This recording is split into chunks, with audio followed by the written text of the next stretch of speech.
not about hitting hard. It's about when you hit, how do you set up knockout. That was a scene from the documentary film Bittersweet. Moviegoers may recognize the trainer as the boxer who crippled Hilary Swank in Clint Eastwood's Oscar-winning film Million Dollar Baby.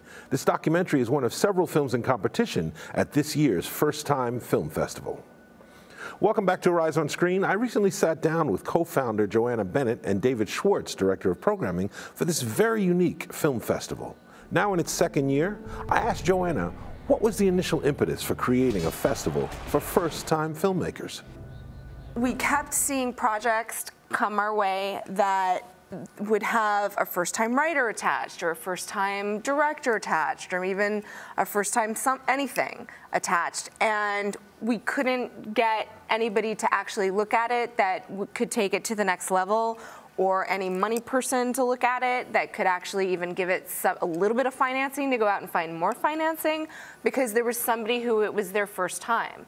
And some of these people that we were trying, and these projects were like very top tier video directors or commercial directors. Like, they weren't people that just decided to pick up a camera and play with it, or sit down at their computer and write a screenplay. And that was part of our frustration. And then, so we said, if we're going to have a festival with distribution, international sales, why don't we give it to who really needs it, which is a first-time filmmaker. Where it makes the biggest difference now. Right. David, you're the curator for the Museum of the Moving Image. You've been the director of programming for the Hamptons Film Festival. So when you put together a program of something like this, how do you begin? Well, you know, you start with the idea of what this festival is all about, which is first-time filmmaking, and that's an exciting thing. There's so many, you know, one of the things that we do in the festival is look at films by filmmakers who have gone on to make great films and show their first movies. You know, so this year, for example, we have Michael Moore coming to show Roger and Me, and Julie Taymor was there last night to show her movie Titus. Wow. And so these first films have a lot of passion. They're passion projects. And you think of all the great filmmakers. Our main award that we give out is called the John Huston Award. His first movie was The Maltese Falcon, so that was a pretty good start. That's a hell of a good start. And a lot of the filmmakers that we're featuring in our competition this year, their films have this kind of excitement. I mean, these are films that have just come out of nowhere, and they're passion projects. And so the films are really exciting. Well, I want to ask you a couple of the films that people can expect to see. There was one that you were very excited about. There was one film that I just couldn't believe that we got, and it's called Bittersweet, and it's about the World Boxing Championships, the Female World Boxing Championships. Oh, wow. And it's made by a Dutch woman. Okay. The filmmaker's a Dutch woman. The boxer is Australian. She comes to LA to train with her coach, who is also the former world champion, and she's African. Wow. And then they all go to Sweden to fight the current world champion, who looks like a supermodel with muscles. Okay. And then it has a stunning conclusion, which I'm not going to tell you. Okay. Because you have to see the movie. But, but it is bittersweet. It is bittersweet. But it's a sports, you know, we've all seen so many sports movies, and I didn't see this ending coming. So. Yeah. But the other thing that's so great about the film is that the filmmaker produced the film, shot it, wrote it, edited the film herself. I mean, it's almost like a solo piece of filmmaking. It's a common thing that happens now. Yeah, too. we have some documentaries in the festival. Most of the films are fiction films. There's a movie called 1982 by a Philadelphia filmmaker named Tommy Oliver. Okay. That's a really powerful family drama set during the early days of the crack epidemic. Okay. And it's a great cast.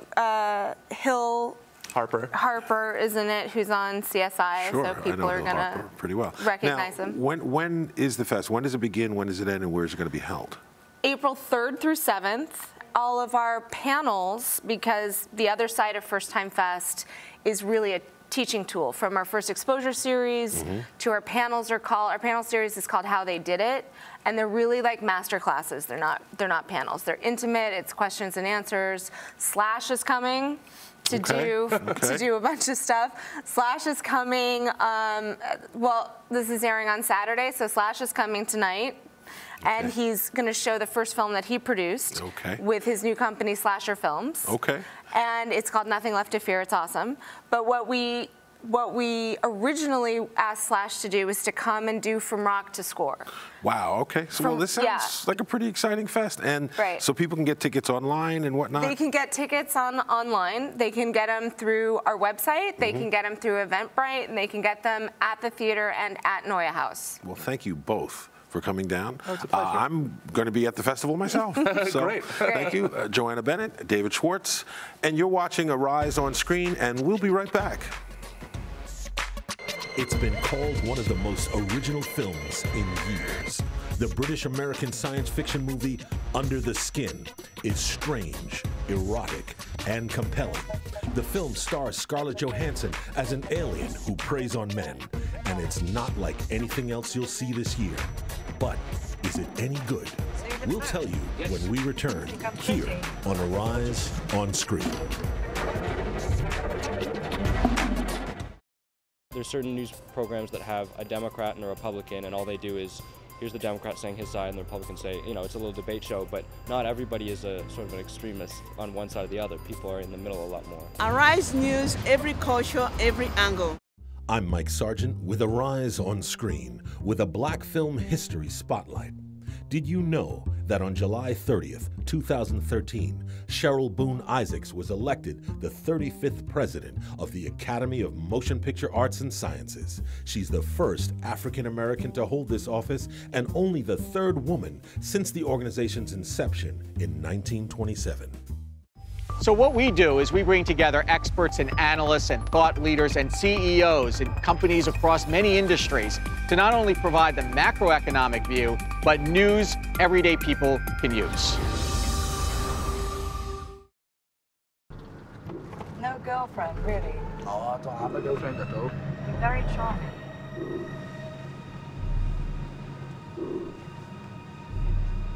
It's better. That was Scarlett Johansson, as you've never seen her before. Under the Skin is a boldly original art film that takes a fairly simple premise. A beautiful female alien abducts men, never to be heard from again. Welcome back to Arise on Screen. I'm Mike Sargent. I'm joined in the studio with film critics and entertainment journalists Edie Nugent and Valli Dawn.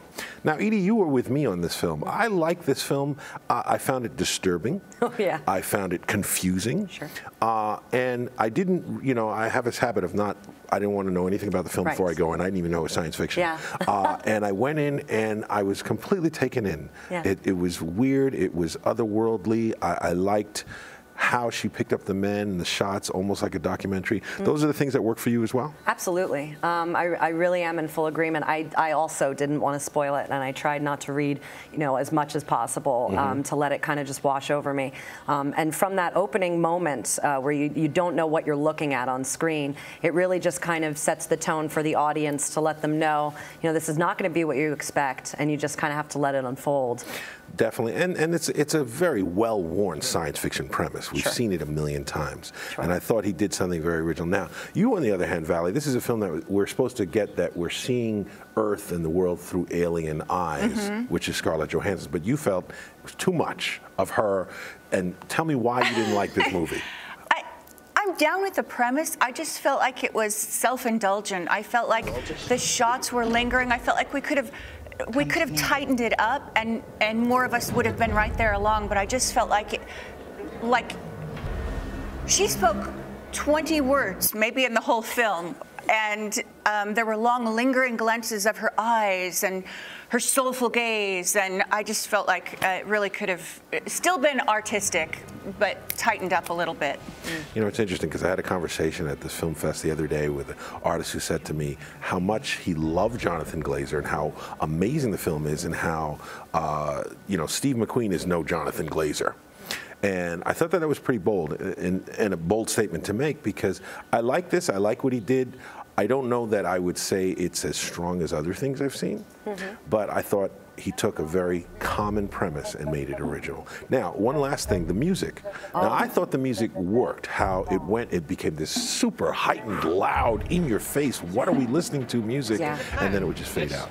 Yeah, I was very disturbed and unsettled by the music. I feel like it also kind of helped set the premise for, you didn't know it was coming around the corner. Sometimes that intense horror music came on before there was anything terrifying or otherworldly on screen. And I really enjoyed that because I kind of felt my heart beating fast master. I thought it was very effective. Valli, you completely didn't feel that way. I'm just going to say to our viewers, see for yourself. See what you think. That's a great point. What did you think? Because I felt like it was basically a trigger, a ploy to have the swarming hornet's nest music come to remind us that we're supposed to be scared because the action you're seeing on screen is so dang slow-mode and slow artsy-fartsy that you better have the hornet music to pick up the pace so you know you're supposed to stay scared, because we weren't. Wow.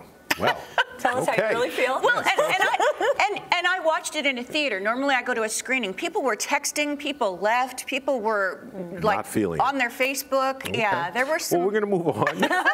Our final film is from Singapore. It's called Ilo Ilo, and it's directed by Anthony Chin. The film chronicles a relationship between a family of 3 and their newly arrived Filipino maid, Teresa, who, like many other Filipino women, have come in search of a better life. 气死我是吗？你不觉得很丢脸吗？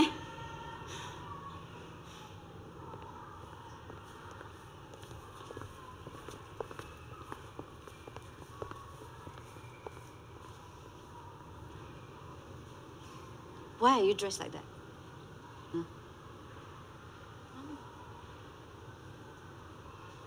Teresa, I'm his mother, not you. Now, you see, I like this movie, and what I liked about it, that sort of simplistic storytelling, it's sort of the story unfolds, you really don't know where it's going to go, you don't know really what it's about, and for a while you're not even sure whose movie it is. And that whole, the camera's just placed one place, you saw that's a really long scene, and it's just in that one place, and so it's almost like you're watching something unfold. That worked for you. Absolutely. Now, I know it didn't work for you, Valli.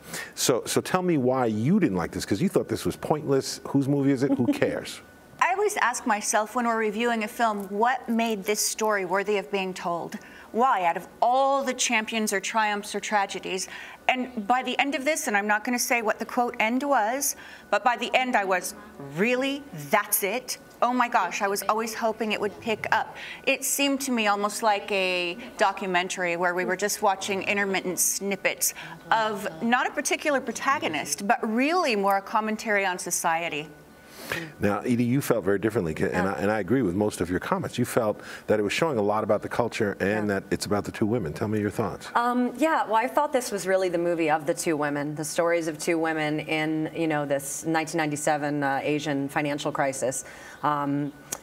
Trying to hold their families together, doing what they could, you know, to earn money to support and just be kind of this matriarchal center for struggling working poor families. And I found it fascinating. I was compelled from 10 minutes in. I love slice of life stories. This was really slice of life. It felt incredibly realistic. I liked the documentary aspect of it, the fact that the acting seemed very natural and not overplayed. And you felt it was paint drying. Gray paint, not semi-gloss. Okay. Well, I have to say that we can all agree to disagree. And it's been a lot of fun. And I hope I can get you both back here again. I hope we can disagree on some movies. Yeah. We'd love it. And I'm Mike Sargent. We'll be back next week to talk more movies here on Arise on Screen.